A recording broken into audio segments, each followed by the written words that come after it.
నారాయణపేట జిల్లా మక్తల్ పట్టణంలోని ద్వారకా ఫంక్షన్ హాల్లో బీఆర్ఎస్ మక్తల్ మండల కార్యకర్తల విస్తృత స్థాయి సమావేశం నిర్వహించారు.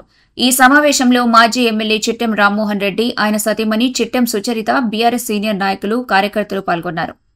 బీఆర్ఎస్ కార్యకర్తల సమావేశంలో మక్తల్ మాజీ ఎమ్మెల్యే చిట్టెం రామ్మోహన్ రెడ్డి రాబోయే స్థానిక సంస్థాగత ఎన్నికల్లో గెలుపుపై కార్యకర్తలకు దిశానిర్దేశం చేశారు. ఈ సందర్భంగా ఆయన మాట్లాడుతూ, తాను 20 ఏళ్ల నుండి రాజకీయం ప్రారంభించానని, 1999 వరకు రాజకీయంలో తన తండ్రి వెంట ఉన్నానని, మక్తలకు మంత్రి పదవి వస్తే నియోజకవర్గంలో అభివృద్ధి కనబడటం లేదని, తనకు స్వార్థం లేదని, తను బ్రతికి 10 మంది బ్రతుకులో తానుండాలని కోరుకుంటానని, కేసీఆర్ వచ్చాక మక్తల్ నియోజకవర్గంలో 41 గ్రామ పంచాయతీలు, 3 మున్సిపాలిటీలు సాధించామని, రాష్ట్రంలో కేసీఆర్ హయాంలో 1000 రెసిడెన్షియల్ స్కూళ్లు తెచ్చామని, మంత్రి శ్రీహరి మక్తల్లో స్కూళ్లకు స్వంత భవనాలు తేవాలని, మహాత్మాగాంధీ ఒక ధనవంతుని కొడుకు, అలాంటి వారు దేశంలో ఎంతమంది ఉన్నారు.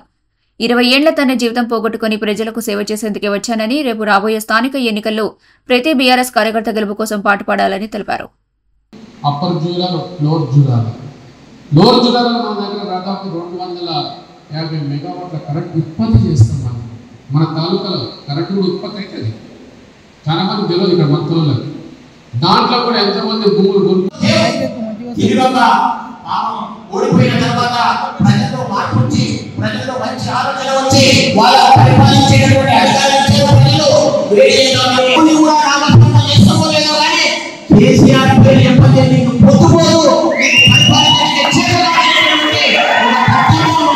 మన జిల్లావాడు, మన ఉమ్మడి జిల్లావాడు, మన నారాయణపేట జిల్లావాడు ముఖ్యమంత్రిని సంతోషించాలా, లేకపోతే నారాయణపేట ఎంతో ప్రాబ్లం ఏందో వెళ్ళిపోయింది.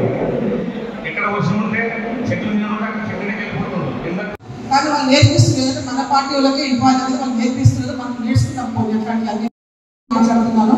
జై తెలంగాణ, జై కేసీఆర్ గారు, జై బయట ఉన్న వాళ్ళు, అక్కడ ఉన్న వాళ్ళు అందరూ కూడా ఈ అవార్డుకి రావాలి. చివరిగా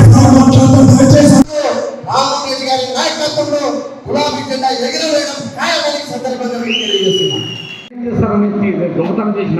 ఏం చేస్తారు?